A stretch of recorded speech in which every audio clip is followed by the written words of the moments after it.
Hello, my friends. It is December now, so the year is coming to an end, and I'm back. I'm back to record some content.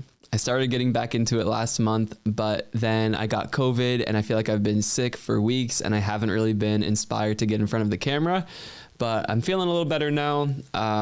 And yeah, I have a lot of videos I'm excited to record, so I'll hopefully build up some momentum.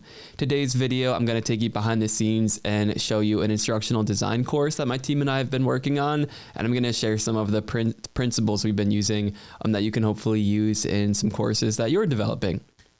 The format will also be a little different. I'm going to play around with that for December.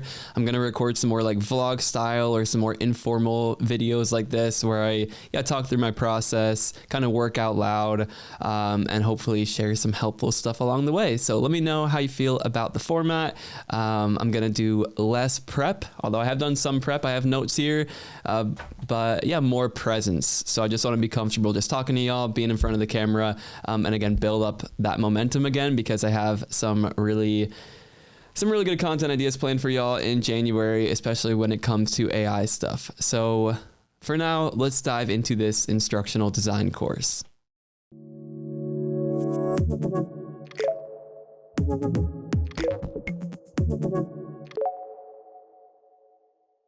All right, so the course I'm showing you is called the Instructional Design Project Lab, and it's to help people who maybe don't have very much instructional design experience or who got hired and just kind of thrown onto the job.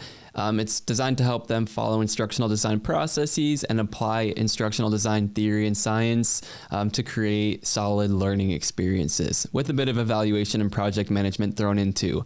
So the way we've set it up is where you essentially get hired as this new instructional designer and you need to help solve this performance problem starting at square zero, basically. So you need to talk to the different stakeholders. You need to figure out which parts of the problem are learning problems and which part are maybe beyond the scope of learning solutions. And then you need to identify those solutions and actually design those solutions and then evaluate the effectiveness of those solutions. So it's been an ambitious course. We first started working on this years ago now at this point, I think. And we've learned a lot in the process and it's come a long way. So yeah, so let's just dive into some stuff. So here's the course. Again, I was just telling you about it, but we kind of start out with an overview and then we start setting the scene, setting up the scenario where you meet the project team and so on and so forth. And then you get into conducting a needs assessment. So we talk about what a needs assessment is and how to identify the business goal. And then we start collecting data and reviewing existing data. We do surveys, so all sorts of stuff. So that's the idea of what this course actually is. And the first principle I want to talk to y'all about that I think is overlooked a lot and that resonates with me is the concept of enhancing transfer and retention. So this is one of Gagne's 9 events. If you're not familiar with Gagne's 9 events and you're in the instructional design world, I definitely recommend that you familiarize yourself with them. I'll share this link in the comments, but basically if you're including all of these different events or conditions in your learning experience, you're probably designing a pretty solid learning experience and it's going to be aligned with learning science and theory. So I like this 9th event, enhancing transfer, because if you design a learning experience and people can go through it and they can answer all of your questions correctly, and it seems like they learned something, that doesn't really matter if they can't actually bring what they learned with them back to the job. So the concept of enhancing transfer is all about making sure that when people are actually learning something during your learning experience, you're actually helping them bring it back with them into their lives or onto the job so they can actually use what they learned to make a difference, right? We don't want to help people learn just for the sake of helping them learn. We want to help them learn so that they can do things differently, which leads to some greater impact out there, either at their organizations or in the world. And right, the textbook examples for how to enhance transfer are job aids and, help connect it to give real world examples of how they're going to use this stuff. But I think about it a bit more creatively, I think. We have the templates, we include this needs assessment template, for example, or a needs assessment report, and you could use this on the job. So we're going to have people download this. We have guidance that's highlighted, right? That's another one of Gagne's 9 events, provide guidance. But yeah, so So it's nice to have templates like this instead of just like, oh yeah, I did that in a learning experience. Now I'm starting from scratch here on the job, right? If there are opportunities to provide templates or job aids that can help people do the thing they learned while they're on the job, it's going to make it way easier for them to transfer that onto the job. And I also think this like scenario-based approach in general really helps enhance transfer. So again, you can learn things kind of out of context in like a PowerPoint setting or a lecture where it's like, here's what instructional designers do, and here are the theories, and here's some examples of how to apply them. But the reason that this course has been so difficult to develop, but why I've not wanted to kind of compromise on it, is because we wanted to feel like you're actually conducting this analysis at a real remote organization. So we want to bring you into these meetings, for example. We want to, here, let me show you some stuff. How about that? Here's an example. So we want you to actually conduct this observation. So some of the challenges we have here are like actually listen to this phone call, in this case with an average performer, but then you're also going to observe a low performer and a high performer, and then you're going to draw your own conclusions about what's happening on that call. So we're actually simulating what it would be like to be, in this case, working with a call center. We're simulating what it would be like to listen in on those calls and kind of figure out like where are things going wrong, what's the actual root of this issue. So instead of just, again, giving examples, we're having you take a look at this, which I think will make people feel a lot more confident when they're doing this on the job. So I'll just play a little bit of this if y'all are curious. Billing department, this is Teresa. Hi, Teresa. I have a customer who needs to speak to you about a refund. Can I transfer him to you? Sure, I can take the call. Thank you. All right, I can transfer you now. Are you still there? So that's just an example of, like we're observing this call get dropped. There's, the customer hung up. Maybe we know why, maybe we don't, but we're not going to get too in the weeds. But this is the idea. We're making it scenario based so that people can see, oh, here's how I'm going to use these skills on the job. Here's how we can actually contextualize this stuff. Scenario-based questions are a great way to do that on a micro scale. But again, with this course, we're really ambitious because we're starting with this needs assessment. We're uncovering all of this data, and we know up front, we need all of this data that we uncover to justify the ensuing learning experiences that we're going to design in this course. So it's been pretty difficult to reverse engineer everything, because again, we don't want to just be like, oh, here's an analysis, and now the next project is going to be some completely unrelated thing. Again, we need to make sure that all of the findings that we have during project 1 justify the solutions that we're going to design in projects 2, 3, so on and so forth. So it's been a lot, but we finally have project 1 in a solid state, and we have our needs assessment report done, so we know what the solutions are going to look like. Here's another example of something I wanted to show you. This is the company, this fictitious company's SharePoint site. So it's supposed to be pretty bad, right? We're basically analyzing the existing training here for this fictitious company. So we can go to their training deck, and we could take a look at what their training looks like, and then we can draw our own conclusions on where it falls short and stuff. So again, instead of just telling our learner in this case, oh yeah, their existing training isn't very good, we're like, go in and take a look at that existing training, just like you would do if you had a client send that along to you when you're on the job. So again, really trying to enhance that transfer, really trying to immerse people in what this would be like in a real world scenario.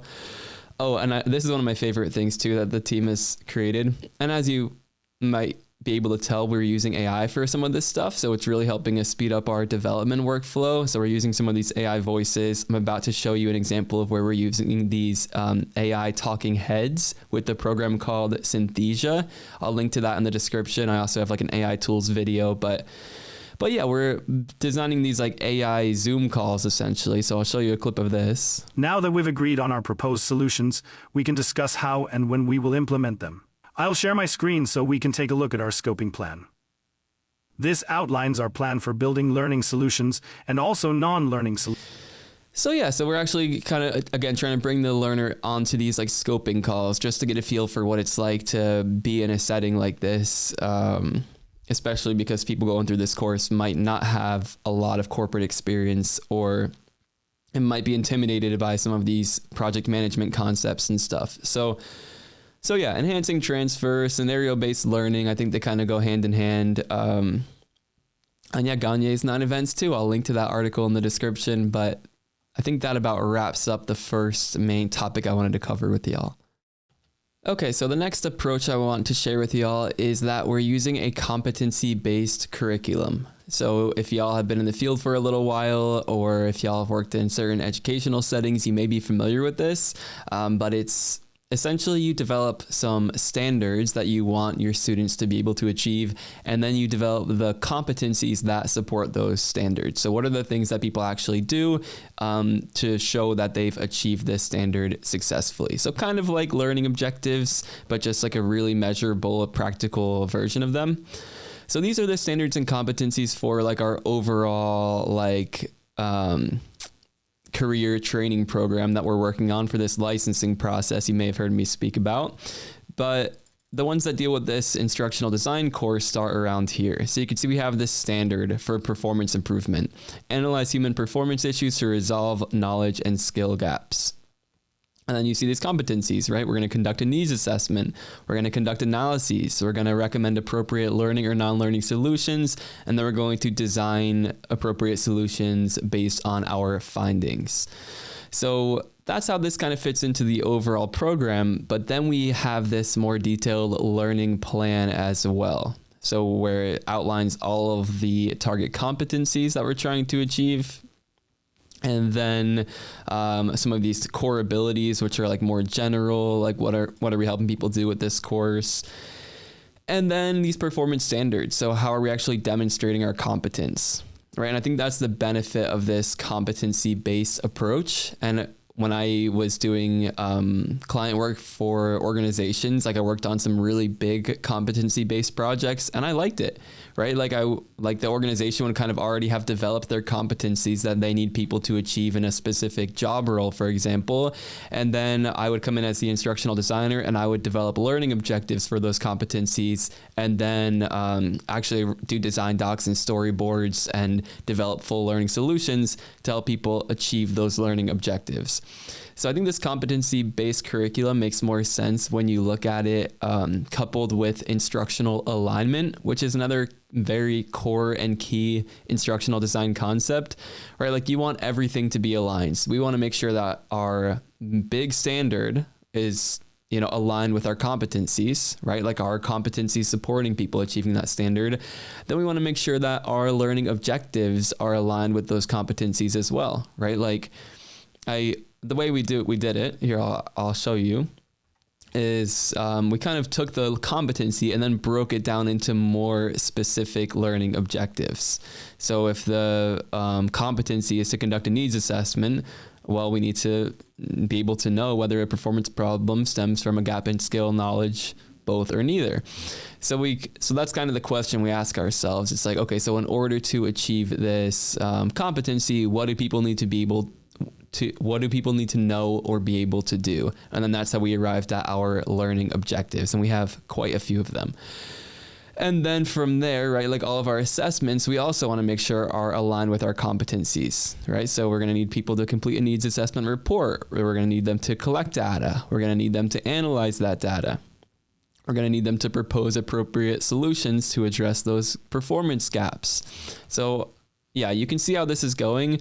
But if you are like an instructional designer and you're tasked with creating a training program from scratch for someone in a specific job role, I think this is a really powerful approach to use, because you can, work with people in that role and ask, and observe and do like a job task analysis, for example, and figure out like, what are people actually doing in this job? What do they need to do?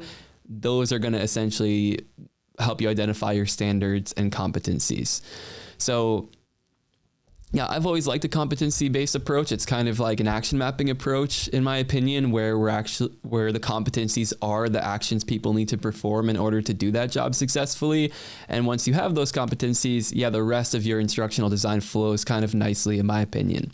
So let me know what you think about the competency-based, standards and competencies, using that in your instructional design approach. Maybe you do that at your job. Let me know.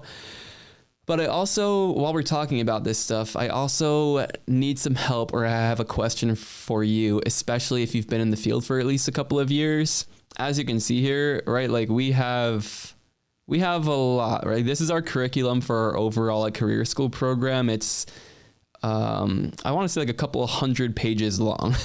So we've been spending months building this out and making sure it's really comprehensive and aligned with like all of like our market data and stuff like that. But we need an advisory committee of independent instructional designers and instructional design hiring managers who can review our curriculum, make sure that it's sufficient, and then also basically attend meetings with us every year, or at least every year, to make sure that our curriculum is still aligned with what the market needs. So we've been building out this committee. We're looking for more people though.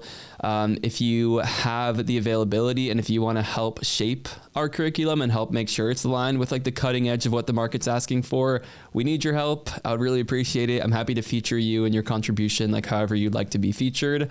I'll link an application beneath this video. If you want to do this, if you know a friend or a colleague who might be interested, or your hiring manager, for example, send them our way, because we're looking for a really solid team of people who can sit on this committee and just share their input. So if you know a solid instructional designer who really knows their stuff, who wants to help out in this way, please send them our way. Okay, so I'm about to move on to the next principle here, but I wanted to show you this before we move on. So we were talking about instructional alignment. So part of that is, of course, assessment, right? So how are we making sure that our assessments are aligned with our competencies that we're needing people to be able to, demonstrate? So here's an example of one of our performance assessment plans. So we say which competencies we're assessing. In this assessment, we have some directions for students who are going to complete this assessment, directions for the evaluator, and then our standards and scoring. So we need to make sure that all of these criteria support each of these competencies. So I hope you see all of this is coming together like in a simplified version of this. It's like write your learning objectives, write your assessment questions, and then write your practice activities and your content, and make sure it's all nice and aligned. I've done a handful of videos about this in the past, but it's been a little while. So I think alignment is always a good one to talk about. It's always a good one to refresh yourself on, and it makes a lot of sense when you're first learning about ID. Why alignment is so important, right? Like if I'm like, oh, it would be nice if people also knew about this random e-learning tool, maybe I should include that in here. If it doesn't support one of these competencies, it doesn't get included, is the idea. So we want to keep things nice and focused, keep it like a reliable system that's training people in the way we need them to be trained. That's a key feature of instructional systems design. So let's move on. The next thing I have for you here is rapid prototyping. So I think this is probably the last one we'll get into. This has been one of my favorite approaches, even when I was doing my master's program and we were learning about the whole, basically the system we're teaching in this course, where you start with the analysis and you do things step by step by step. Even when we were learning about how to do things that way, with some of my clients, I was like, let's build a prototype, let's get it in front of people, let's see how they feel about it. So what that's looked like for us is, we've already been through multiple versions of this content here. So I think I recorded an early version, or I've recorded some of this. I've had someone else on the team, Kristen Dominguez, take over and record some of these lessons. And it's just so we can get them out faster and get feedback. And you'll notice at the end of each section, we ask people for feedback here. And so what we did, we just did a campaign a couple of months ago where we would release a new section.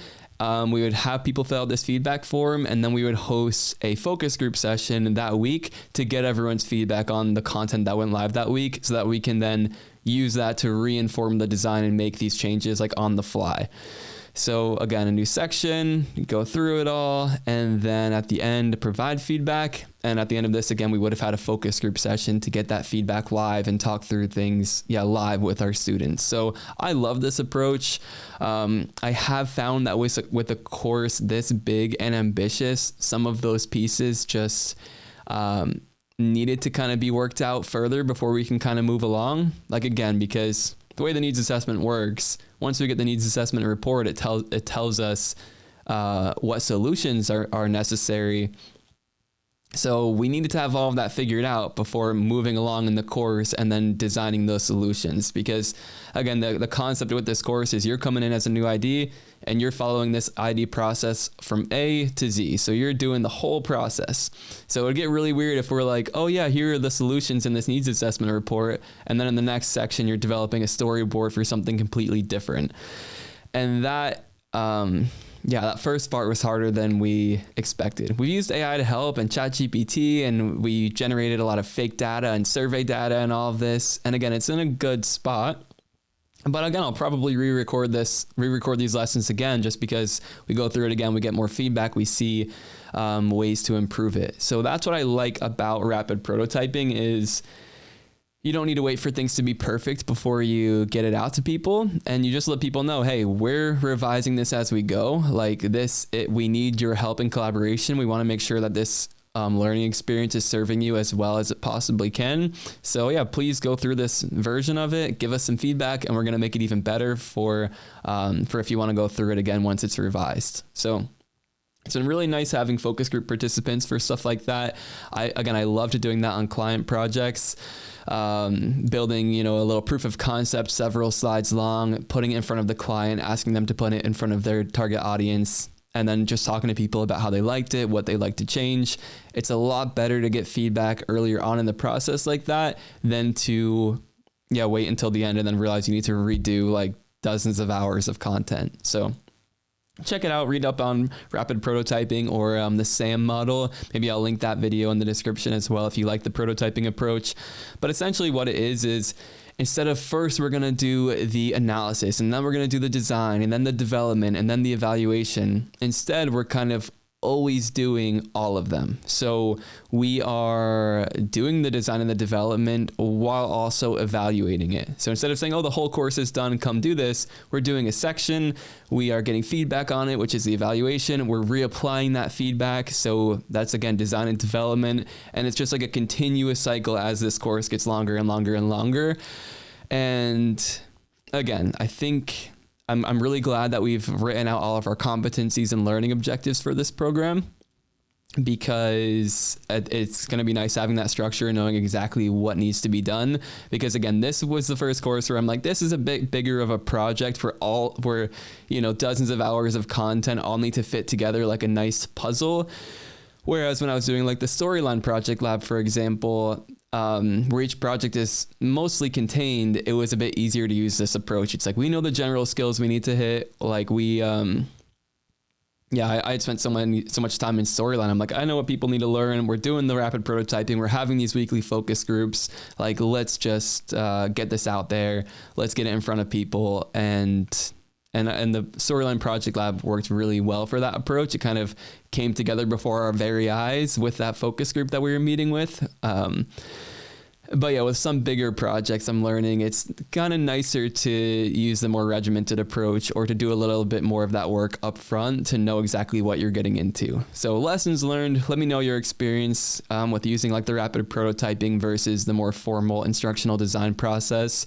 Let me know what you prefer. I'm seeing the benefits of both, but who doesn't love a good prototype, right? It's just so rewarding. So I think that brings us to the end here. I brought you through all these principles I wanted to cover. Of course, we could go into a lot more, but I think this video is long enough. Let me know how you feel about this approach where I don't really have a prepared PowerPoint. Maybe I ramble at times, but let me know what you think. And oh yeah, also, if you've been in the field for at least a couple of years or you know someone who has, and if you think they'd like to help us out by reviewing our curriculum or being on this advisory committee, please let me know. You'll be in good company. All right, I appreciate y'all, and I will see you in the next video.